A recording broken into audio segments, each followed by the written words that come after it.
tonight. Some of those in Ottawa for the trucker convoy desecrate the Aboriginal Veterans Memorial. I think this is an investment in community. A new shelter for the homeless is in the works for Whitehorse. This does not help the situation. And in Alberta, no health number, no safe injections.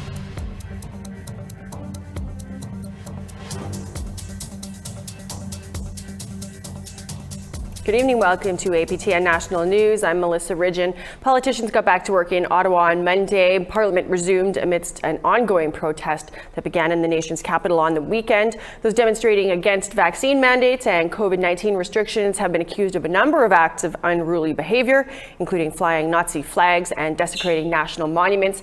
APTN's Fraser Needham reports. The Freedom Convoy protest continued all weekend in Ottawa's parliamentary district, attended by thousands. There were reports that protesters urinated on the National Aboriginal Veterans Monument, causing one Indigenous veteran to feel he had to spring into action. So first what we did was we shoveled off the pee stains, to be honest, and we cleaned it up in that regard. And while I was doing that, I lit some smudge. And then I made sure that both spaces were smudged appropriately. Prime Minister Trudeau spoke up Monday about the events that unfolded in Ottawa's downtown in the past few days. Freedom of expression, assembly, and association are cornerstones of democracy, but Nazi symbolism, racist imagery, and desecration of war memorials are not. It is an insult to memory and truth. Trudeau was asked why he didn't meet with protesters. But I have also chosen to not go anywhere near protests that have expressed hateful rhetoric, violence towards fellow citizens, and a disrespect not just of science, but of the frontline health workers and, quite frankly, the 90% of truckers who have been doing the right thing to keep Canadians safe, to put food on our tables. The House of Commons also resumed for the first time since the Christmas break on Monday. House Leader Mark Holland outlined some of the government's legislative priorities. These include more funding for COVID-19 rapid tests, reform of the Official Languages Act, and a review of mandatory minimum sentencing. Last week on Nation to Nation, the NDP's Indigenous Services critic, Lori Idlout, says she plans to hold the government to account on a number of files, including offering more supports for victims and families of missing and murdered Indigenous women and girls. The funding that was announced for counseling for the MMIWG, $300,000 over 3 years, just was not sufficient. It isn't nearly enough. So there needs to be a lot more resources. Fraser Needham, APTN National News, Ottawa. We should mention who wasn't back at Parliament Hill. That was Prime Minister Justin Trudeau, who we saw spoke earlier. He says he has COVID and he's going to be working from home until he tests negative. Well, back to the convoy in Ottawa. Local and federal police are drawing some criticism for their role in that protest. Our Nation to Nation host Brett Forrester joins us from Ottawa. Brett, thanks for joining us. So why are the police taking so much heat on this? Well, to be completely frank, some of the observers and critics who witnessed what went on in Ottawa over the weekend feel like there is a racist double standard on display with regard to how police react and apply force in crowd control and protest situations. On Friday, as trucks began to filter into Ottawa, the Ottawa police put out on Twitter a creative graphic with a picture of a truck on it, welcoming people and advising that the police's role is to facilitate peaceful protest. The following day, on the federal side, National Security Police whisked the Prime Minister away to a secure location somewhere within the National Capital Region that they refused to disclose. So there's kind of a discrepancy there, and the Ottawa police particularly are being accused of responding with a kid gloves almost, while often responding with a heavy hand to protests that are Indigenous led. So what are the police saying as the rationale for this? Sure. Well, the Ottawa police have been putting out press releases every evening, updating people on how they've handled these demonstrations. The most recent one that came out Sunday night indicated that their resources have been really stretched out by this. They also stated that they have refused to tow cars or, do any sort of enforcement action because they're afraid of initiating a confrontation. Now, this response is also garnering some criticism because it makes people wonder whether, this really is a peaceful protest. If police are standing by while people are committing crimes because they're afraid to initiate a confrontation, what does that say about the way, the force is applied here in Canada? I don't think anyone is necessarily advocating for this to be, cracked down on. I think what people want to see is equality for this, clear double standard not to exist. Yeah. And what do you think, what's the political response to this? Well, this dominated quite a bit of discussion today on Parliament Hill. One thing that's interesting for me is that 2 years ago in February, during the height of the Wet'suwet'en and Solidarity blockades, Erin O'Toole, the current Tory leader, came out condemning those illegal blockades, saying they are an illegal assault on people's freedom of movement. Now, 2 years later, he went to meet with the truckers as they filtered their way into Ottawa to proceed to blockade most of the city. So critics are seizing on that and accusing that of being a little bit of a hypocritical stance. He furthermore proposed to institute a ban on critical infrastructure blockades so police could go in and clear those up without an injunction. And people are, suggesting that this is more evidence that those policy initiatives are racially motivated. That being said, Trudeau isn't really escaping from this unscathed either. He's been accused of politicizing public health measures and really also sowing some discord here. So no one's really getting out scot-free, and the debate's certainly going to continue.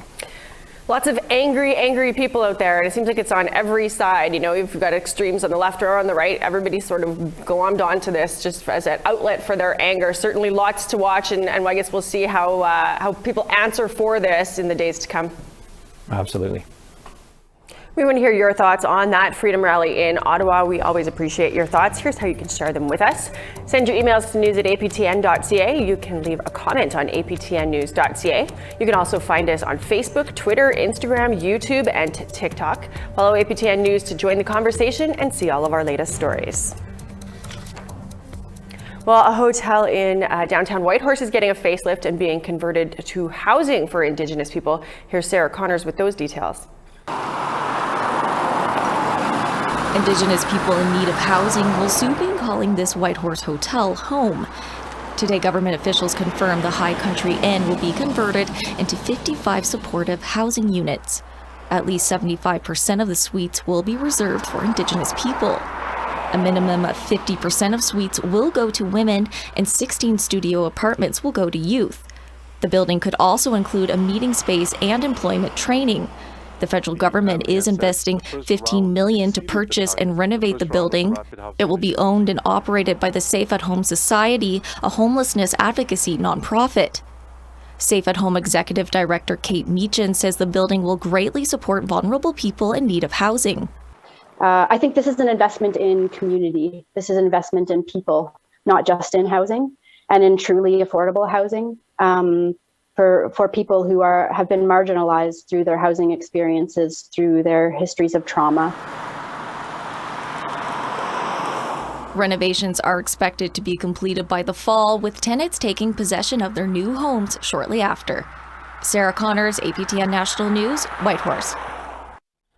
Alberta's new safe consumption site policy is causing some concern. The new rules say that clients need to provide a health number. While advocates say that that's not going to work, the province insists that nobody's going to be turned away. Tamara Pimentel explains. Alberta has become the first province to require a personal health number to use safe injection sites. This does not help the situation. Mark Braverock leads the Sage Clan, an Indigenous group that monitors the streets of Lethbridge and offers support to the homeless population. He says the new rule creates barriers for those struggling with addiction. More and more has been put on the addict to even sober up, and then even more work has been put on people who are frontline, who truly are frontline. It's been frustrating to see this new approach that the AHS has of mandating that you have to have a card stating a use so that they could use these consumptors. They can use that little trailer. They have to have cards, which they cannot keep. They don't have them on their person. Advocate groups like Moms Stop the Harm and the Lethbridge Overdose Prevention Society have been fighting to reverse that requirement and filed a lawsuit back in August. Dr. Susan Edelman with Blood Tribe Health told APTN in August she supports the groups. So by asking someone who probably doesn't have ID to provide ID and actually identify themselves when they're doing something that they feel they could be punished for anyways, they're just not going to use that facility. Now the judge reserved his decision in that case, but while the courts decide, Alberta released a clarification stating this is standard practice for healthcare services when a new client is admitted. If the client cannot remember the number, the operator has a phone number to help the client retrieve it. If the client does not have a personal health number, the supervised consumption services operator is required to offer assistance in getting one. The province says no one will be refused services if they don't provide one. And Brave Rock says the Sage clan is trying to hold on to health cards for those living on the streets. We have tried to, in our own way, to keep their IDs and papers for them. But we're inundated with such a population, and to expect us to be able to handle that is getting beyond us. It is too much for us, because we do not have the resources or the support. Tamara Pimentel, APTN National News, Calgary. We need to take a short break, but still ahead, reaction to the Metis National Council suing two of its long-serving leaders. The thing that struck me most was, how shocked I was by the degree of the alleged corruption that I was reading in the statement of claim.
have some details and reaction for you on that multi-million-dollar lawsuit that's brought by the Métis National Council. The court action alleges that former leaders and officials approved excessive spending, severance packages, and gifts. Both the Métis Nation of Alberta and the Métis Nation of Saskatchewan support this legal action.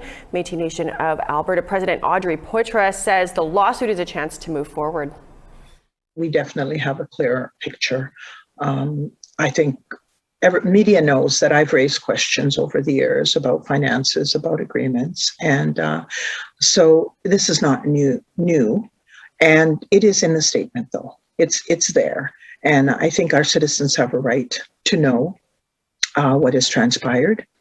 And like I say, we are all, as the governing Board of Governors, the governing members, supporting our new national president in taking this action and calling the people on their actions so that we can all move forward. Tony Belcourt is the founding president of the Métis Nation of Ontario. He spoke with Daryl Stranger earlier this afternoon. Tony, thanks so much for joining us here today. First off, what is your reaction to the news and the allegations within this lawsuit? Well, I think the thing that struck me most was, how shocked I was by the degree of the alleged corruption that I was reading in the statement of claim. And there's much to be said about the overall health of the Métis Nation right now, starting with the Métis National Council and trickling through the provincial organizations. You know, there's lots of political infighting and arguments about identity, who's Métis, who isn't. What are your thoughts on the current state of the Métis right now? Well, I think this is going to go a long way to help restore some faith and trust in the Métis National Council. As you said, there's been a lot of turmoil and so on over the past couple of years, and that's people have just lost a lot of faith. And the Board of Governors refused to hold meetings, and it took a court order for them to be able to then be forced to hold an annual assembly.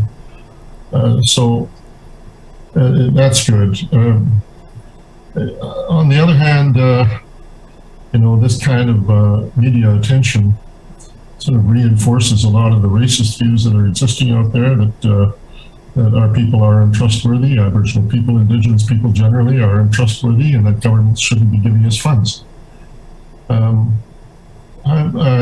can only see that what the current leadership is doing is a good thing, in the sense that they're obviously following the bylaws and the policies that have been set out.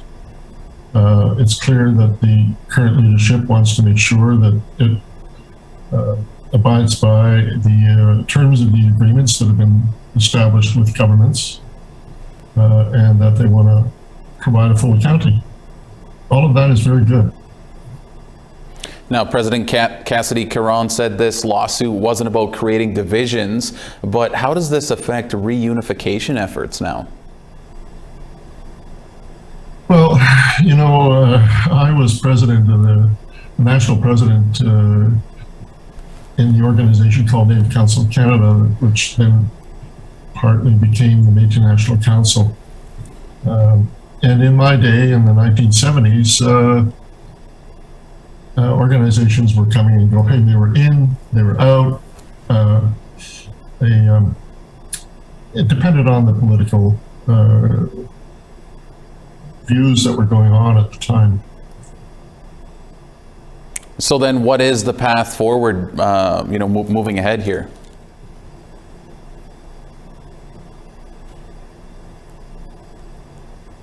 Well, I think the path forward is very clear. The Board of Governors, the President and the Board of Governors are going to abide by what's set out in the laws that have been adopted by the Métis National Council, and the policies that have been adopted by the Métis National Council. The MNC is clearly open to all of the provincial and territorial organizations, including the Manitoba Métis Federation, which is withdrawn. But by withdrawing doesn't mean that it necessarily has to be forever. If these things get all sorted out, then hopefully the Manitoba Métis Federation will be back at the table. Mm-hmm. Well, we can only hope. Tony, thanks so much for doing this, and certainly something we'll be keeping an eye on moving forward. Okay, thank you. Great to see Mr. Belcourt there. Well, none of the allegations, of course, have been proven in court, and the Manitoba Métis Federation strongly denied all of those allegations last week. We've had no response to our request to speak with MMF President David Chartrand or Clem Chartier, who are named in that lawsuit. Well, housing woes have plagued the Northwest Territories, and the pandemic has only made the situation worse. Our reporter Charlotte Mort-Jacobs speaks with tenants desperate to be heard. Here's a preview of a story that she's working on for you. I do not want to live here anymore under a company that has a monopoly in the city and does nothing to help its people. Slum landlords. There's 1, 2, 3, 4, and there was 1 5 over here. Countless grievances and nowhere to turn. And left that like that. I have to use my oven for heat. A look into the rental situation in Yellowknife. That story coming up soon on APTN National News.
Welcome back. It's time now for our photo of the day.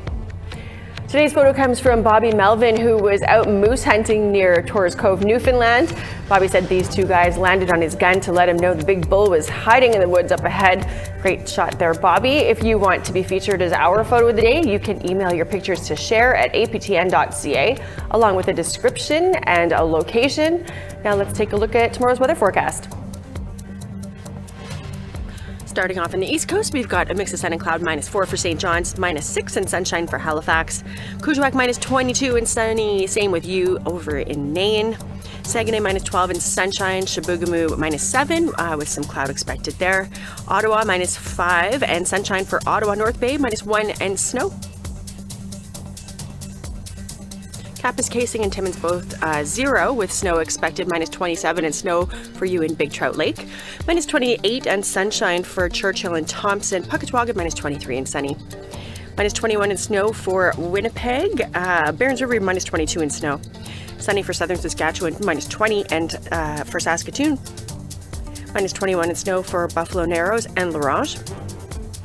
-18 and snow for high level Fort Chip. You're getting snow as well, -20 degrees expected there.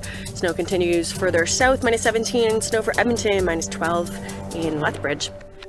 You're getting snow in Kamloops and -1, +1 and some snow expected for Penticton.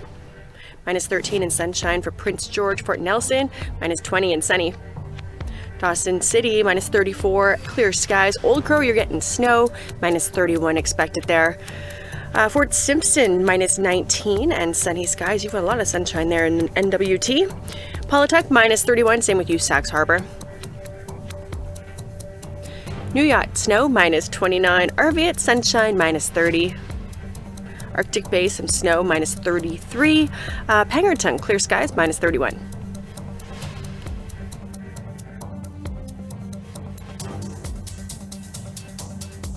A little cold won't stop some Albertans from enjoying a nice game of tennis. A local community league is offering ice tennis. All you need to take part is a racket and your choice of either skates or ice tracks. Elbow pads and helmets are optional but are encouraged. According to the league's director, this is the first official ice tennis league in the world. Why not? Award-winning musician Logan Stats has a lot going on these days. He's just released a new single, he's signed a deal with a new label, and he's ready to release a new album. Stats is also on the front lines of the fight against Coastal GasLink pipeline. And the latest episode of Face to Face, Stats describes his recent arrest in the Wet'suwet'en territory. About 80 to 100 RCMP approached us. I'm talking with, not just RCMP, but green guys with sniper rifles. They had dogs. And they advanced on us, and they violently kind of took us out, and it was one of the most terrifying days of my life, one of the most horrifying days of my life, but also one of the most beautiful days of my life, to just see everybody standing together and standing in great peace, and setting an example for some of these RCMP. You can watch that entire interview tomorrow night on Face to Face right after the newscast. We are all out of time for your last newscast of this very, very long January. We're happy to see this one in the books and starting fresh with a February tomorrow. I'm Melissa Ridgen, always happy to have you join us. Have a great night.